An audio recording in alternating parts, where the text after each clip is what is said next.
Welcome back. Well, let's now put the focus on the entire diagnostic space and the healthcare space. We have Rahul Guha, who's the MD and CEO at Thyrocare, who's joining in to discuss what the pricing scenario is like within the diagnostic space. And Sriraam Rathi, who's a Pharma and Healthcare Analyst at BNP Paribas, will be joining in soon. He did write a very comprehensive report, which also includes a focus on diagnostics. His topic is Dr. Lal's. Rahul, we'll start the conversation with you, and we'll have Sriraam join in as well. You know, before we start talking about routine testing as well as the pricing in routine testing, one of the articles which seemed to have caught everybody's attention is that Strand Diagnostics, which is owned by Reliance Industries, is probably going to start genome testing at around 12,000 rupees, an entire package of gene mapping at 12,000 rupees. Tell us, what does that mean, and do routine labs such as Thyrocare offer that service at this point? Sure, thanks a lot. Just genome sequencing is actually very niche in India. It's not a very large overall market. It's used in very specific use cases. So, for example, in Thyrocare, we are one of the leaders in whole genome sequencing for tuberculosis, which is used when you identify multi-drug resistant tuberculosis and what drugs use against that. That is something we provide at about 7,000 rupees. Whereas whole genome sequencing for the overall body tends to be, more expensive in the 20,000 rupee plus range. But it's a very, very niche segment. So yes, bringing price disruption down would have some impact, but my estimate is it's not even 5% of the overall diagnostics market. Okay, so it's not even 5% of the overall diagnostics market. That's interesting to know. Just wanted to understand that right now, if 12,000 rupees is what Strand Diagnostics is probably going to enter the market with, what is the current pricing of genome testing which is available in the market, which is comparable to this 12,000? Comparable, I think it's in the 20 to 25,000 range. There are a number of people who provide this service. And as I said, volumes are very, very low. Okay. All right. So volumes are low in this entire market. Sriraam Rathi, who is the Pharma and Healthcare Analyst at BNP Paribas, joins in for this discussion as well.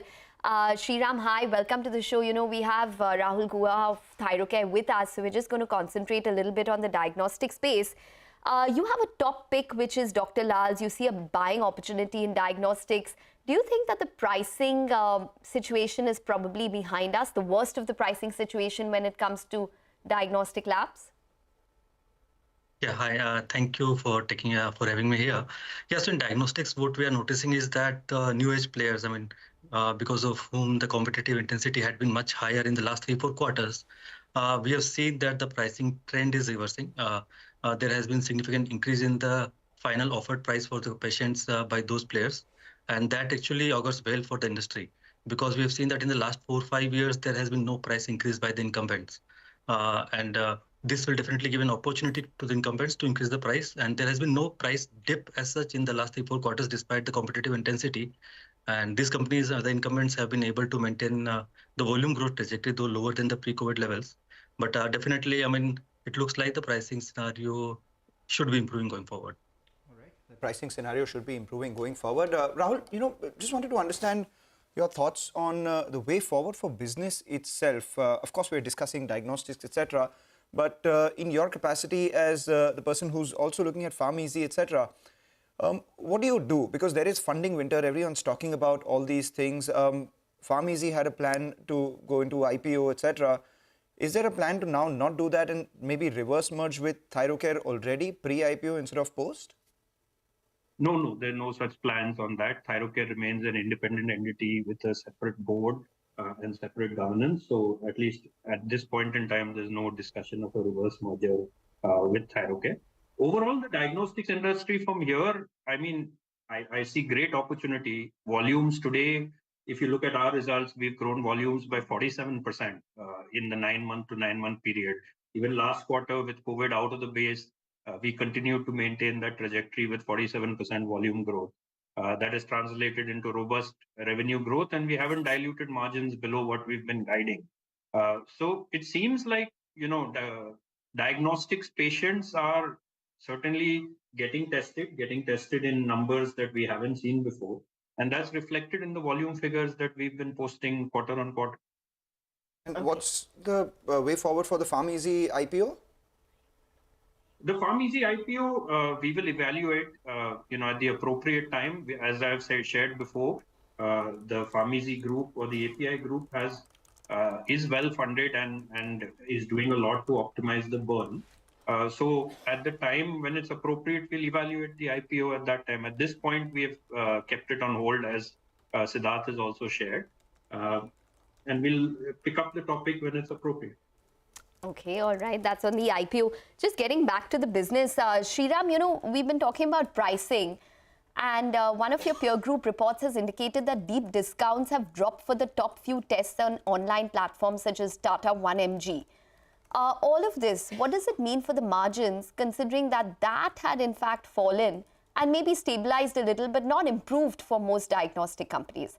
How are you placed on margins within this space? Since if we look at, of course, we should not consider FY21 and 22 as the base because that had the upside from the COVID-related business.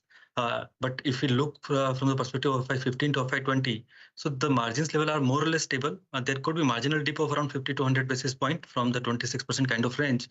But at the same time, we also have to note that the volume growth this year had been slower, maybe because of the competitive intensity, or may also be because the recovery in the non-COVID patients has been slower, because that is the same trend that we have seen in case of outpatient data of the hospital companies. So probably FY23 will become a new base. So once the volumes pick up, being an operating leverage industry, margin should definitely be coming back to around the pre-COVID levels.